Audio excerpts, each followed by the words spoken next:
Là, on devrait être live. Donc, on est ici encore pour continuer notre étude sur le ministère du Saint-Esprit. Je veux dire, avant de commencer, que si vous avez des questions, vous allez avoir le temps à la fin pour poser les questions. Puis, on va rester ici, ligne ouverte, pour environ 5 minutes pour recevoir les questions. OK, donc on va commencer notre étude, partie numéro 6 sur l'étude du ministère du Saint-Esprit.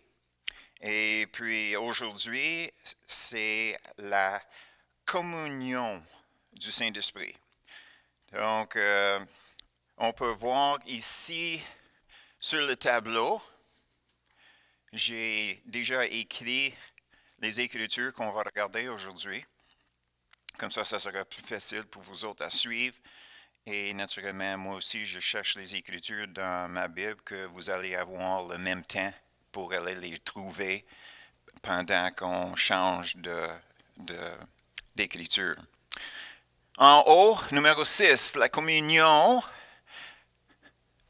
Communion, c'est koinonia en grec. Donc, les Écritures qu'on va regarder aujourd'hui, c'est basé sur ce mot-là. Donc, qu'est-ce que ça veut dire koinonia? Traduit certaines places communion, mais d'autres places, d'autres traductions. Donc, aujourd'hui, on va commencer avec les deux Écritures, Philippiens 2, 1, 2 Corinthiens 13, 13. C'est deux places qu'on voit littéralement le mot en anglais, en français, communion. Les autres écritures, ça peut varier. Donc, c'est important pour commencer avec la définition koinonia selon le grec. Là, une fois que nous avons ça, on va voir les variations et puis à la fin, on va retourner à ces trois premiers versets pour faire un sommaire, une conclusion avec tous ensemble. Donc, on va faire un genre de cercle. On va commencer avec quelques écritures. On va aller visiter d'autres écritures pour nous aider d'avoir l'idée de la définition du mot koinonia. Et puis finalement, on va retourner aux Écritures, Philippiens 2, 1, 1 Jean 1, 6, 7, pour faire un boucle. Puis finalement, on va regarder, une deuxième fois, 2 Corinthiens 13, 13. Et puis avec ça, on va faire notre conclusion. Comme ça, j'espère qu'on ne se perdra pas en route. On va prendre notre temps pour faire ça, mais comme je dis, vu qu'on va le toucher deux fois, ça devrait être plus facile.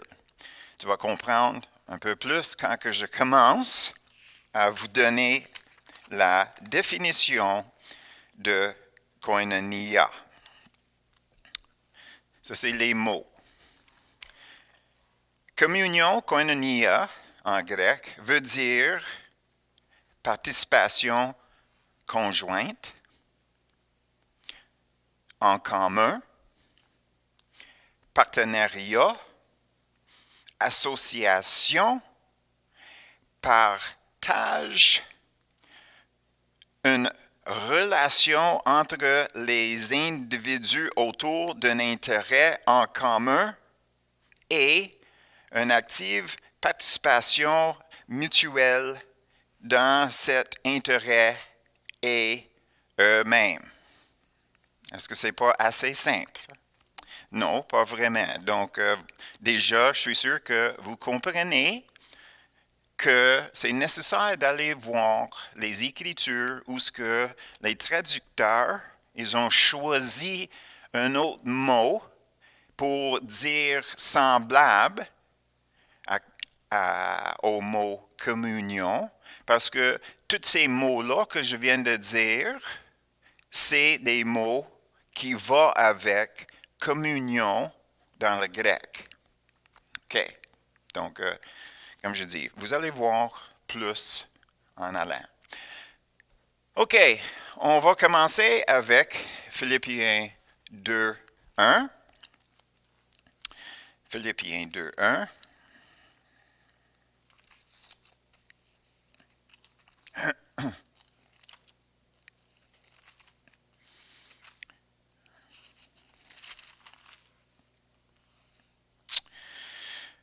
Philippiens 2, 1.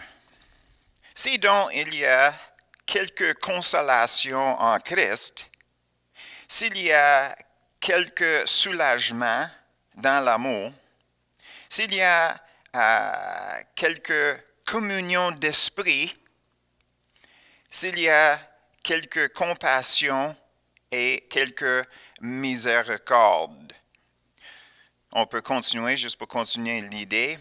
Rendez-moi joie parfaite ayant un même sentiment, un même amour, une même âme, une même pensée. Donc, nous avons ici le début, communion, quelque chose en commun. On va regarder 2 Corinthiens 13. 2 Corinthiens 13. En passant à 2 Corinthiens, c'est juste après 1 Corinthien. Si vous êtes comme moi, de la difficulté à le trouver. Donc, 2 Corinthiens 13. Que la grâce du Seigneur Jésus-Christ, l'amour de Dieu et la communion du Saint-Esprit soient avec vous tous. Ça, c'est vraiment le verset clé pour notre étude aujourd'hui. Parce que ici, on voit les 3 personnes de Dieu. La grâce du Seigneur Jésus-Christ, l'amour de Dieu et la communion du Saint-Esprit soit avec nous tous. Et là, on commence notre étude pour le vrai 1 Jean 1,3. C'est un peu plus loin dans notre Bible. Ici au Québec, on connaît l'expression Pierre-Jean-Jacques. Bien, ça, c'est l'ordre qu'on va les trouver, ces 3-là sont ensemble. OK. 1 Jean 1, 3. Ce que nous avons vu et entendu, nous vous annonçons à vous aussi, afin que vous aussi, vous soyez en communion avec nous. Or, notre communion est avec le Père et avec son Fils Jésus-Christ. Donc, qu'est-ce que nous avons ici? C'est Jean, quand il parle au début, quand il parle « afin que vous aussi soyez en commun avec nous ». Qu'est-ce que Jean dit ici? C'est que, qu'est-ce qu'il avait vécu avec Jésus pendant qu'il marchait avec Jésus pendant 3 ans de temps? Il avait vu des choses et puis il avait entendu les choses.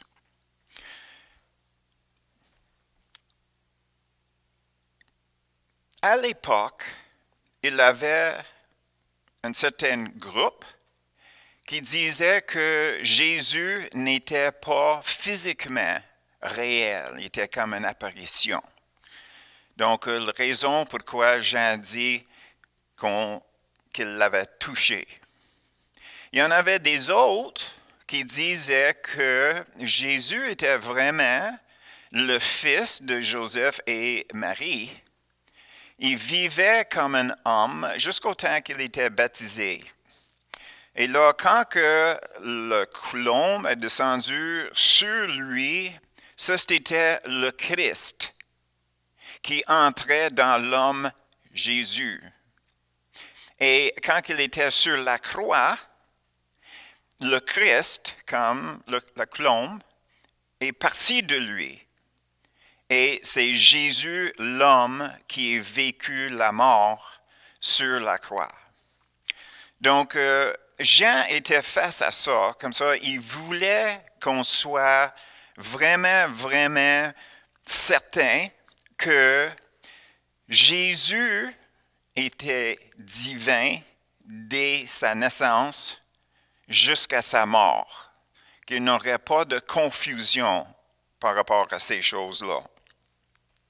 Et la première communion qui est mentionnée ici, qu'est-ce qu'il veut dire? C'est qu'il veut partager. Il voulait partager avec les autres chrétiens. Et ce partage, c'est un partage de connaissances.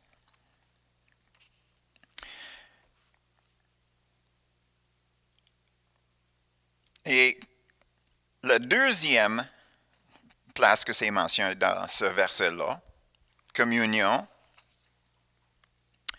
la vie éternelle, rendons témoignage dans la vie,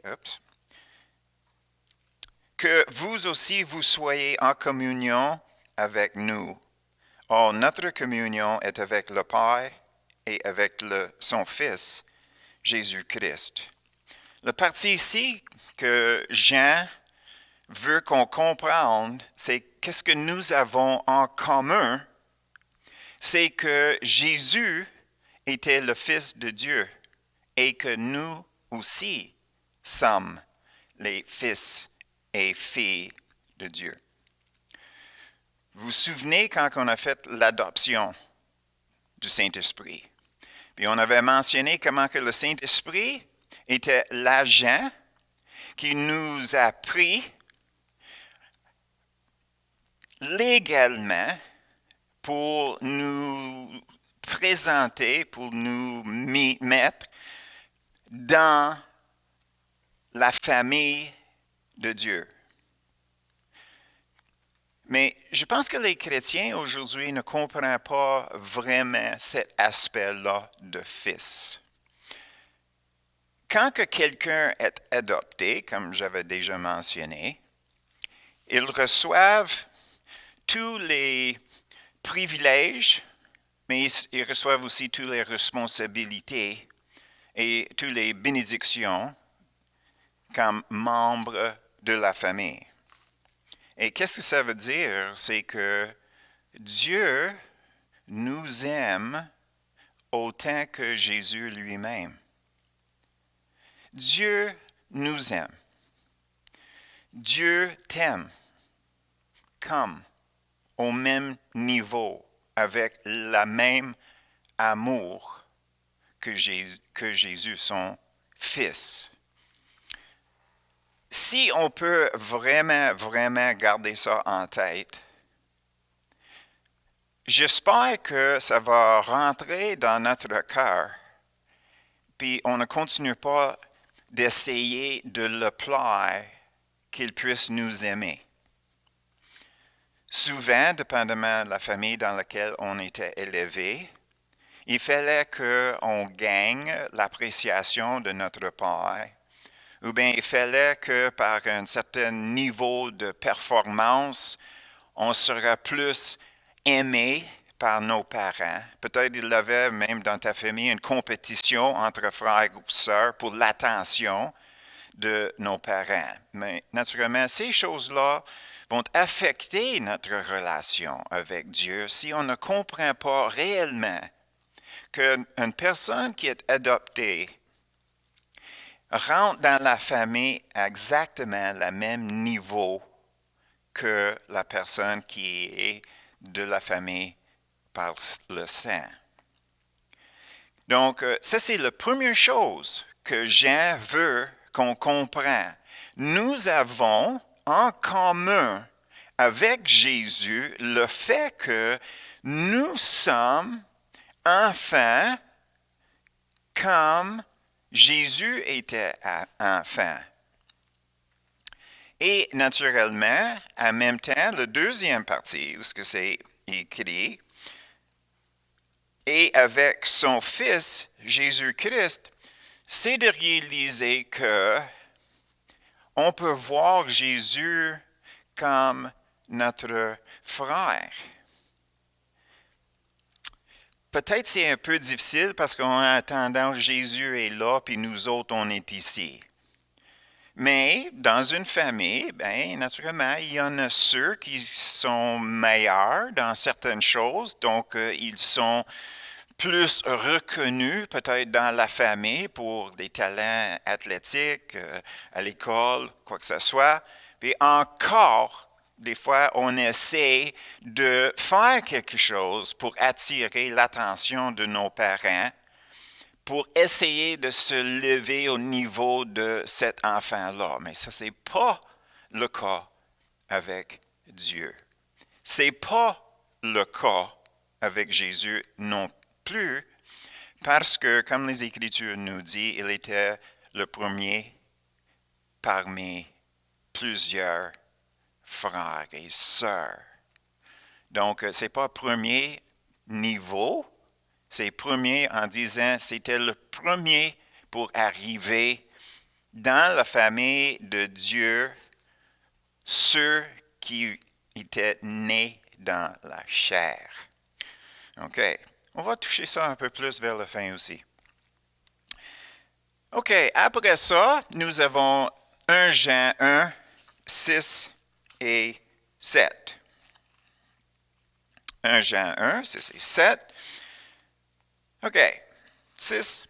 Si nous disons que nous sommes en communion avec lui et que nous marchions dans les ténèbres, nous mentons et nous ne pratiquons pas la vérité. Mais si nous marchons dans la lumière comme il est lui-même dans la lumière, nous sommes mutuellement en communion. Et le sang de Jésus, son Fils, nous purifie de tout péché. Ici, où est-ce que c'est marqué communion, dans le verset 6, ça veut dire que les chrétiens partagent en commun avec Dieu lui-même, dans le sens que nous avons la même pensée, la même mentalité, la même nature que Dieu et Jésus. Et les bénédictions suite à ça. Ça veut dire on aime les mêmes choses que Dieu aime, la sainteté. On déteste les mêmes choses que Dieu, le péché.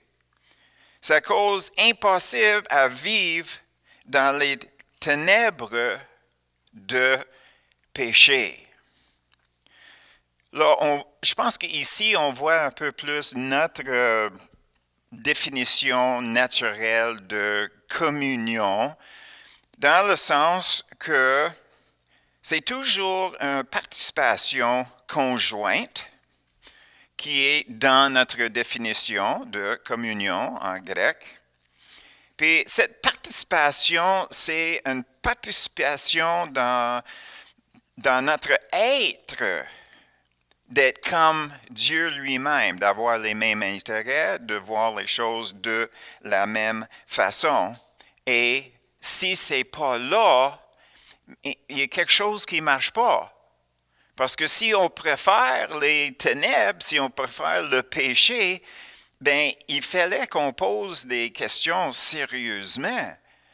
Parce que si on dit qu'on partage la nature de Dieu, si nous sommes en communion, on partage la nature de Dieu, on ne peut plus voir le péché comme on le voyait avant, et la sainteté devrait être la chose la plus importante dans notre vie comme c'est le plus important dans la vie de Jésus. OK.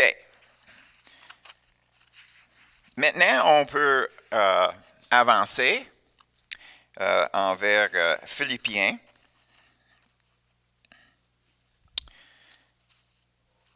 Philippiens 1, 3 à 5.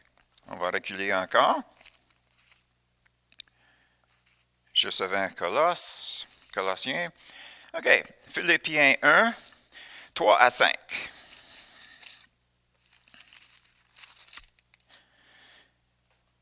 Je rends grâce à mon Dieu de tout le souvenir que je garde de vous, ne cessant dans toutes mes prières pour vous tous, de manifester ma joie au sujet de l'apport. Ça, c'est le mot communion, koinonia, de l'apport, que vous prenez à l'Évangile depuis le premier jour jusqu'à maintenant. Ici, koinonia, c'est traduit de l'apport. Ça veut dire que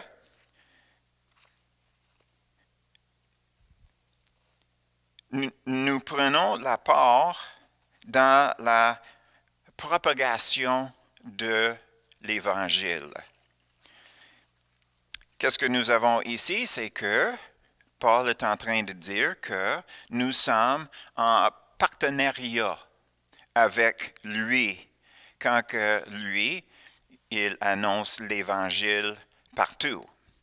Et quand on regarde plus loin dans le chapitre 3, nous voyons les versets 7 à 10. Philippiens 3, 7 à 10. Mais ces choses qui étaient pour moi des gains, je les ai regardées comme une perte à cause de Christ. Et même je regarde toutes choses comme une perte à cause de l'excellence de la connaissance de Jésus-Christ, mon Seigneur, pour lequel j'ai renoncé à tout. Je les garde comme de la boue afin de gagner Christ et d'être trouvé en lui, non avec ma justice, celle qui vient de la loi, mais avec celle qui obtient par la foi en Christ la justice qui vient de Dieu par la foi. Ainsi, je connaîtrai Christ et la puissance de sa résurrection et la communion de ses souffrances en devenant conforme à lui dans sa mort pour parvenir. Ici, le mot communion veut dire associé. Associé avec Christ dans les souffrances de Christ. Aussi d'avoir une participation conjointe avec lui dans ses souffrances. Comme ça, ici, on voit le mot souffrance, puis c'est peut-être important de donner un peu une définition de souffrance. Jésus a souffert la persécution pour qui il était, puis qu'est-ce qu'il disait. Jésus a vécu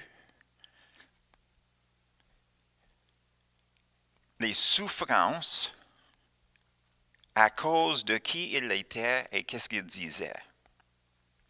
Donc, cette persécution, c'est qu'est-ce que Paul vivait. Paul annonçait qui Jésus était et qu'est-ce qu'il disait. Et il vivait une persécution comme Jésus a vécu pour la même raison. Donc, il s'est associé avec ces souffrances-là de Jésus dans sa vie lui-même. Mais comme les versets avant disaient, Paul, il avait une relation avec Jésus de la façon qu'on vient de parler quand on disait communion. Il avait la même perspective, le même point de vue que Dieu par rapport aux choses. Et, comme on vient de lire dans les passages avant, nous autres, on est supposés d'avoir la même perspective, les mêmes intérêts que Dieu lui-même. Et naturellement, ça c'est relié avec l'idée de vivre dans la lumière. OK, maintenant on peut avancer 1 Corinthiens 1:9. 1 Corinthiens 1:9.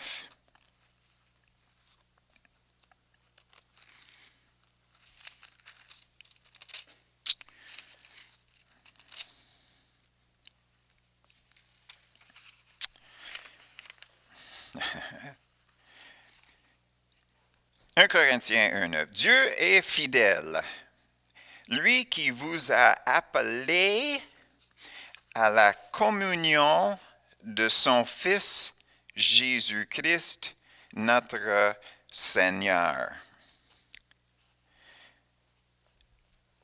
Nous avons ici le mot communion. Dans le français, c'est écrit la communion de son Fils. Mais vu que je suis anglophone, je vais changer le de pour le mot avec. Donc, pour moi, ce serait la communion avec son Fils.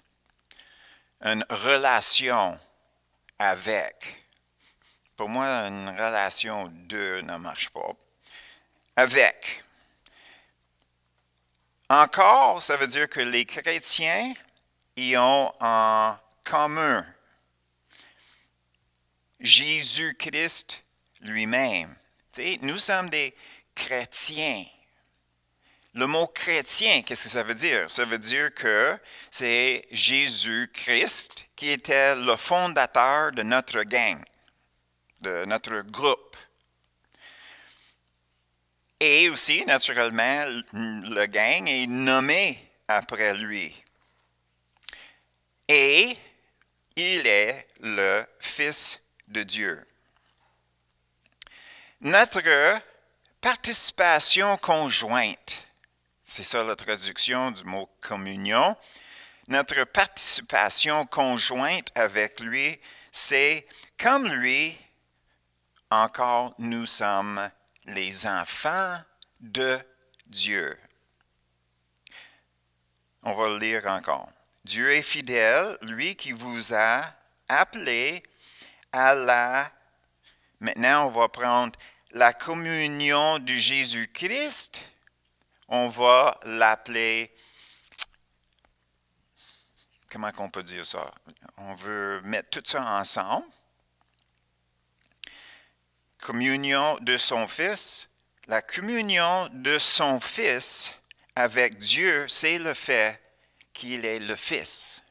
C'est ça que nous avons en commun avec lui.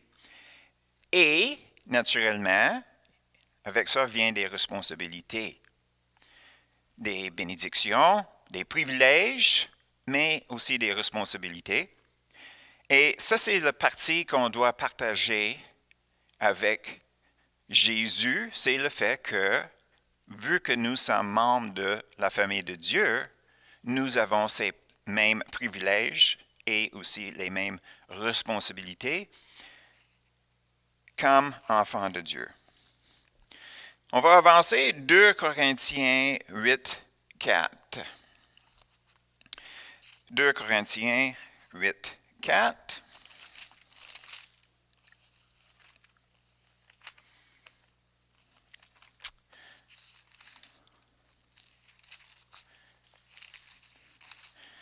je pense qu'on commence à voir que même si la définition de koinonia était comme assez large, je pense qu'on commence à voir qu'est-ce que ça veut dire le mot communion, mais aussi je pense que c'est important pour nous autres à réaliser que ces passages-là où ce que le mot communion n'est pas utilisé, ça veut dire la même chose en intensité. Donc, on est rendu à 2 Corinthiens, le chapitre 8, le verset 4. Nous demandons avec de grandes instances la grâce de prendre part. De prendre part. Encore, c'est le même mot traduit communion. Ça veut dire koinonia. Prends part. J'ai perdu ma place. Part à l'assistance destinée aux saints. OK. Qu'est-ce qui arrive ici? Que c'est eux autres qui ont décidé d'assister les chrétiens qui étaient en panne, qui étaient pauvres, qui n'arrivaient pas. Donc, ils voulaient que Paul amène de l'aide financière à eux autres. Donc, ici, quand que Paul parle de prendre part, c'est le mot communion, c'est le mot koinonia. Donc, nous avons 2 parties dans ça. J'ai marqué A puis B en bas. Puis ça veut dire qu'ils avaient en commun un intérêt, ça veut dire d'assister les autres chrétiens qui avaient besoin. Et la deuxième partie, ils voulaient être actifs dans cet intérêt-là.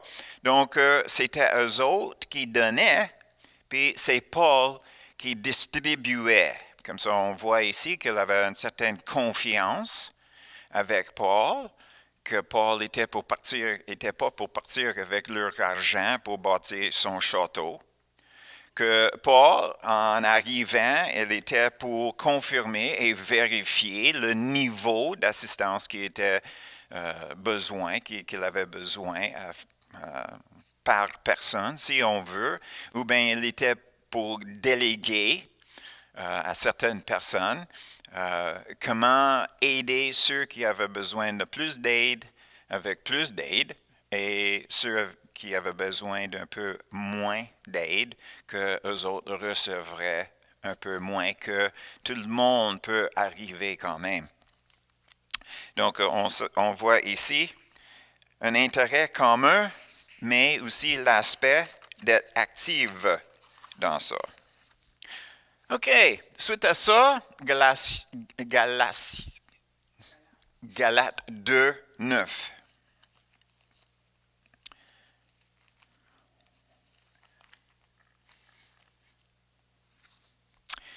Galates 2, 9.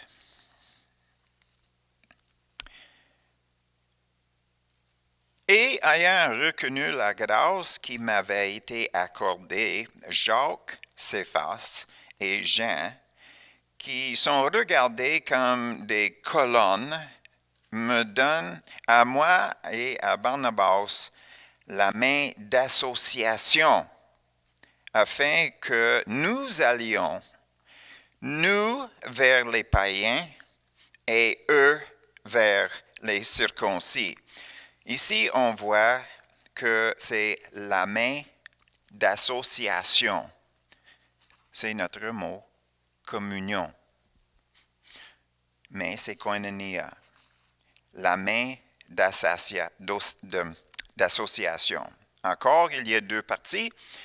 Il y a un intérêt en commun, et ça c'est le salut des gens. Et aussi, il avait une participation active, mot-clé, participation active dans cet intérêt. C'est intéressant que quelqu'un, une fois, il avait fait un sondage et ils ont fait une étude là-dessus parce que les nouvelles attirent plus d'attention que toute autre chose sur la télévision, puis peut-être même la radio. Donc, ils ont fait une étude pour voir pourquoi est-ce que les mauvaises nouvelles qu'on voit, c'est assez attirant. Et c'est parce qu'ils ont découvert que, vu que premièrement, c'est extrême, deuxièmement, c'est les images. Donc, il avait des situations, des tragédies, quoi que ce soit. On avait des images qui stimulent naturellement nos yeux et nos oreilles. C'est excitant. Puis, c'était une chose après l'autre. Donc, ça changeait vite. Donc, c'est pour capturer notre attention. Mais qu'est-ce qui est intéressant, c'est que la raison pourquoi les désastres dans lesquels les êtres humains sont impliqués attiraient tant d'attention, mais il n'avait pas de demande d'aider. Il n'y a pas de demande de participation de notre part. Donc, on peut s'asseoir dans le salon, on peut voir toutes les mauvaises choses qui arrivent dans le monde, mais on n'est pas obligé de participer, d'aider. Donc, pour nous, c'est juste une stimulation qui rentre dans notre tête à cause de toutes les images qu'on voit, puis on peut imaginer un peu la détresse de ces personnes-là, mais on n'est pas impliqué personnellement. Et ça, c'est la différence entre le monde et les chrétiens.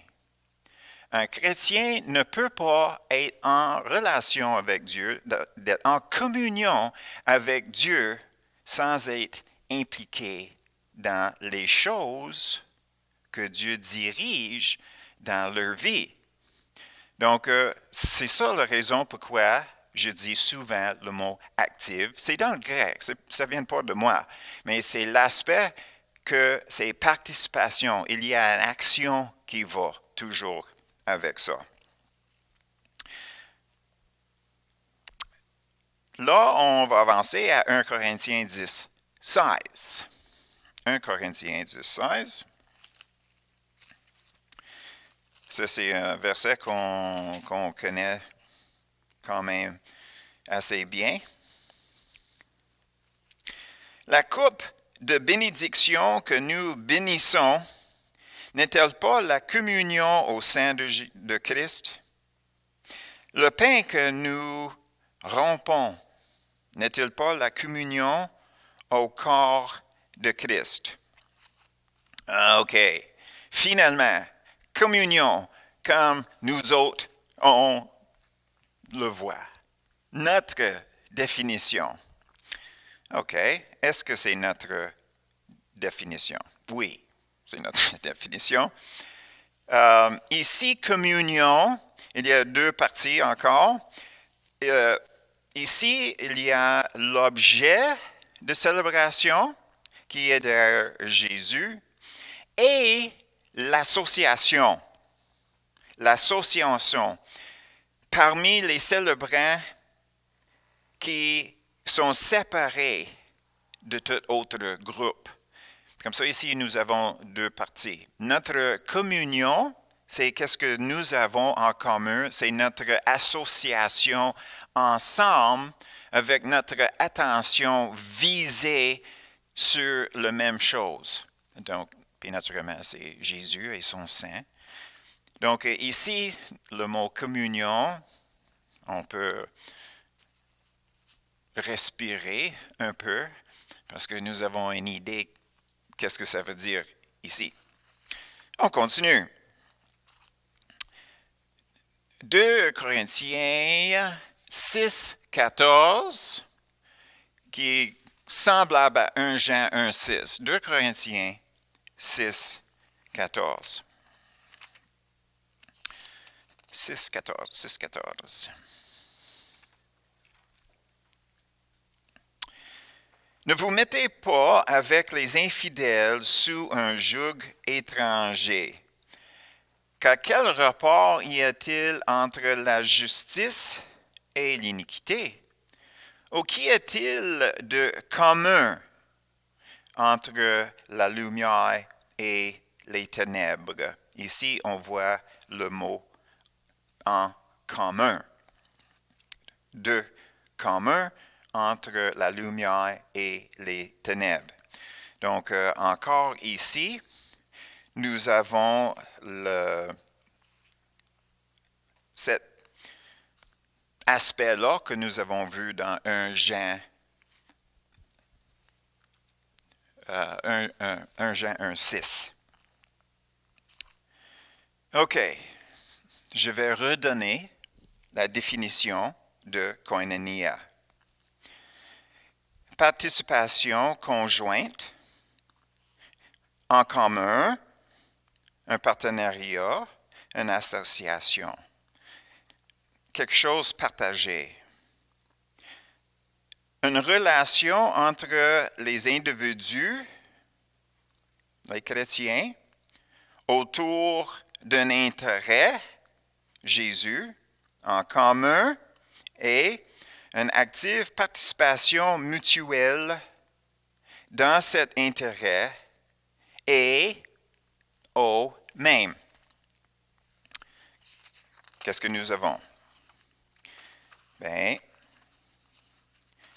si on était pour retourner à Philippiens 2:1, puis 1 Jean 1:6-7, on retourne à notre mot communion. Mais maintenant, nous avons une idée que le mot communion, quand on le lit dans les Écritures, c'est beaucoup plus large que qu'est-ce qu'on pensait parce que nous avons gardé le mot communion comme un mot religieux. Et, je veux dire, on peut continuer à faire ça. On peut continuer à faire ça. On peut continuer à garder le mot communion comme une référence d'intimité envers Dieu. Parce que notre relation avec Dieu est supposée d'être intime. Donc, la communion, c'est pour nous sobre. On ne prend pas ça à légère. Pour nous, on s'assoit, on se regarde, on veut se sonder dans le cœur secret, dans notre cœur, pour voir s'il y a quelque chose là qui n'est pas correct. Et ça, c'est l'œuvre du Saint-Esprit. Tout simplement pour œuvrer avec nous pour sortir les choses. Comme ça, quand on parle de communion du Saint-Esprit, comme on a vu dans 2 Corinthiens 13:13, et communion d'esprit, on parle de 3 choses que j'ai écrites en bas. Premièrement, on parle d'une relation. Le croyant a pris la décision de céder entièrement à la formation du Saint-Esprit. Est-ce que c'est vrai dans ta vie? Si on dit que nous avons communion avec Dieu, si on dit que nous avons une relation profonde avec lui, il fallait qu'on s'entende que nous avons décidé à céder nos intérêts, nos objectifs, nos points de vue, notre attitude au Saint-Esprit et à Dieu. Ça, c'est la relation que nous avons. Il est Dieu, nous sommes les êtres humains. Donc, l'œuvre du Saint-Esprit, la communion du Saint-Esprit veut dire la relation du Saint-Esprit avec nous et sa place dans cette relation. La deuxième partie, intérêt, veut dire l'intérêt sur les choses de Dieu, qui est une vie sainte dans notre pensée, dans notre parole, dans notre attitude et nos activités. Une vie sainte. Aussi, ça inclut le développement d'un caractère semblable à Jésus. Un caractère semblable à Jésus. Et la nourriture ou le fruit de l'esprit dans nos vies. Ça, c'est d'avoir les mêmes intérêts que Dieu.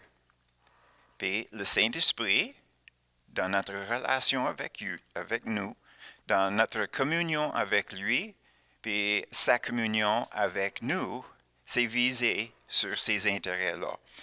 Et troisièmement, encore, c'est une participation active mutuelle. De notre part, avec le Saint-Esprit, dans le développement de toutes choses,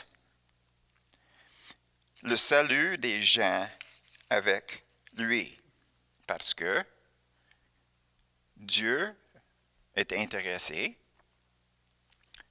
à nous former à travers le Saint-Esprit, comme on a déjà vu, pour devenir de plus en plus comme Jésus. Ça, c'est notre caractère, c'est la personne qui est en nous.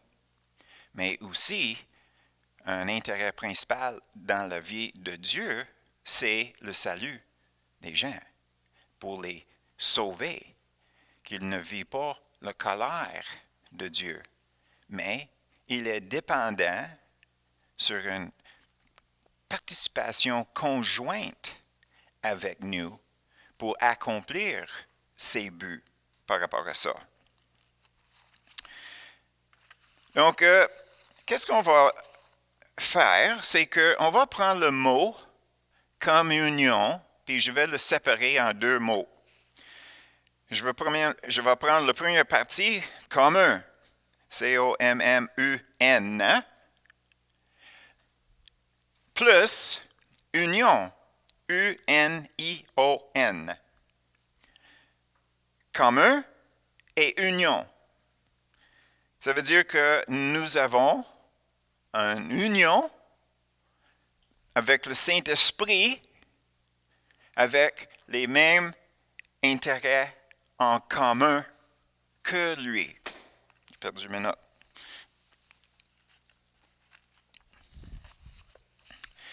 Comme ça, c'est juste pour nous aider, toujours, de regarder ce mot-là d'une façon un peu différente probablement qu'on a vu avant. Donc, c'est une union avec quelque chose en commun avec Dieu.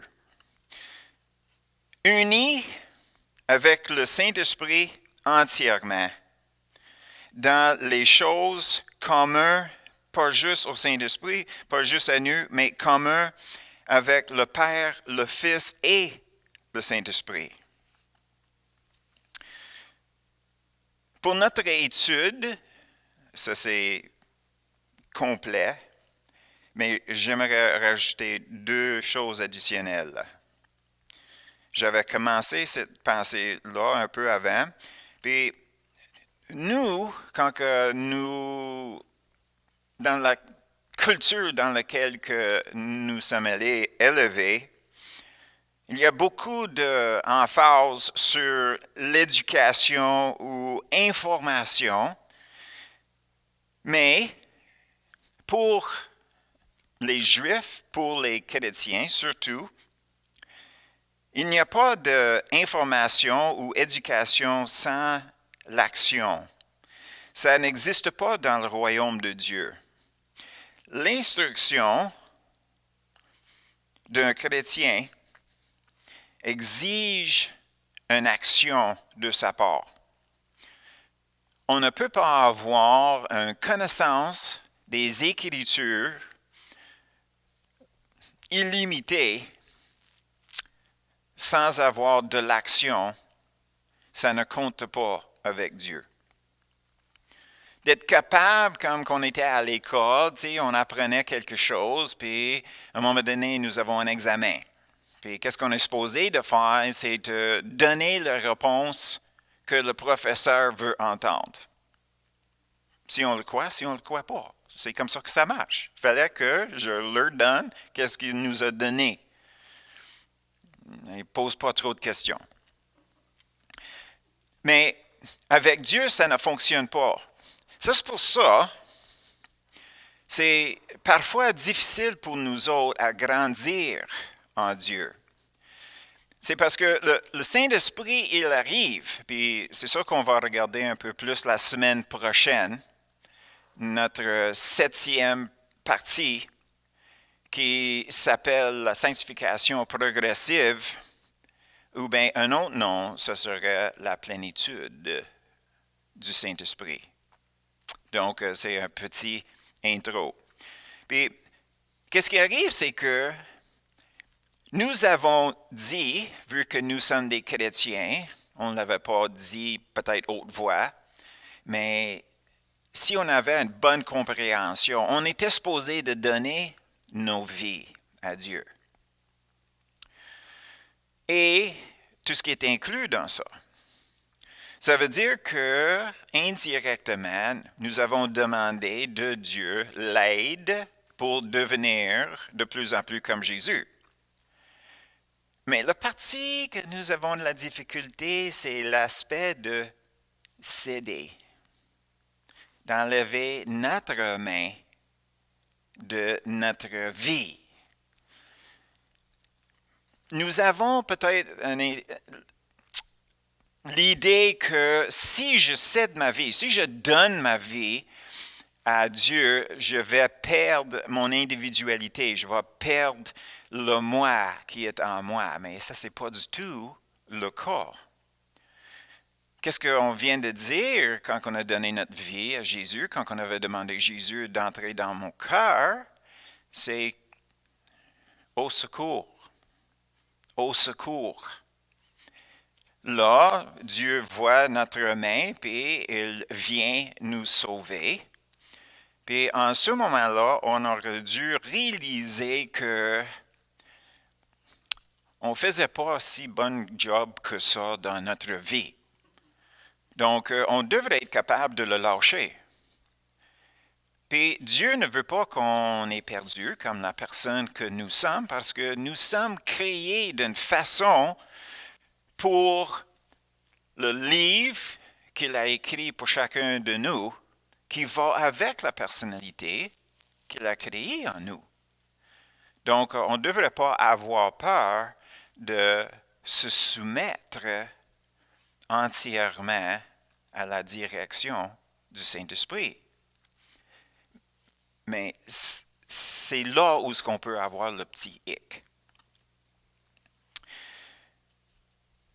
Donc, le Saint-Esprit est là pour allumer les choses et nous diriger à changer. Ça, c'est la première partie. La deuxième partie, notre relation avec le Saint-Esprit, ce n'est pas comme notre relation avec Jésus. Le Saint-Esprit est notre entraîneur ou bien notre coach. On ne cherche pas le Saint-Esprit pour lui-même.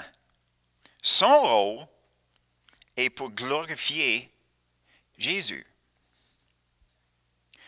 Notre relation avec Jésus est fraternelle, comme on a déjà mentionné, comme un frère ou un bon ami, parce que Jésus avait dit que je ne vous appelle pas des serviteurs, mais les amis, parce que je dévoile ma volonté.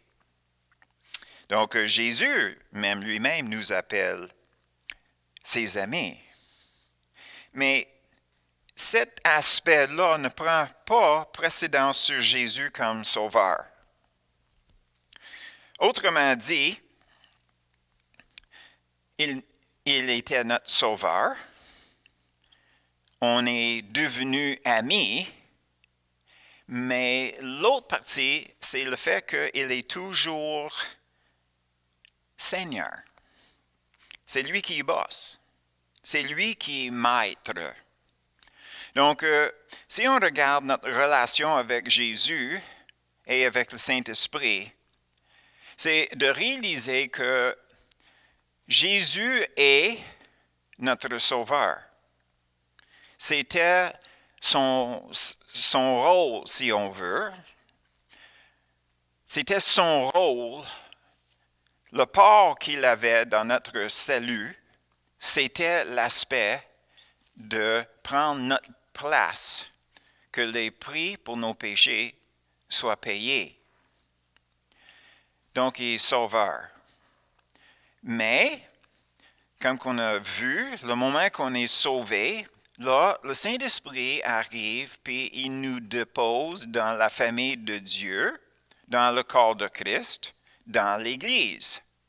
Donc, nous sommes en ce moment-là, nous avons en commun avec Jésus, je suis un fils ou bien vous êtes une fille de Dieu, dans sa famille.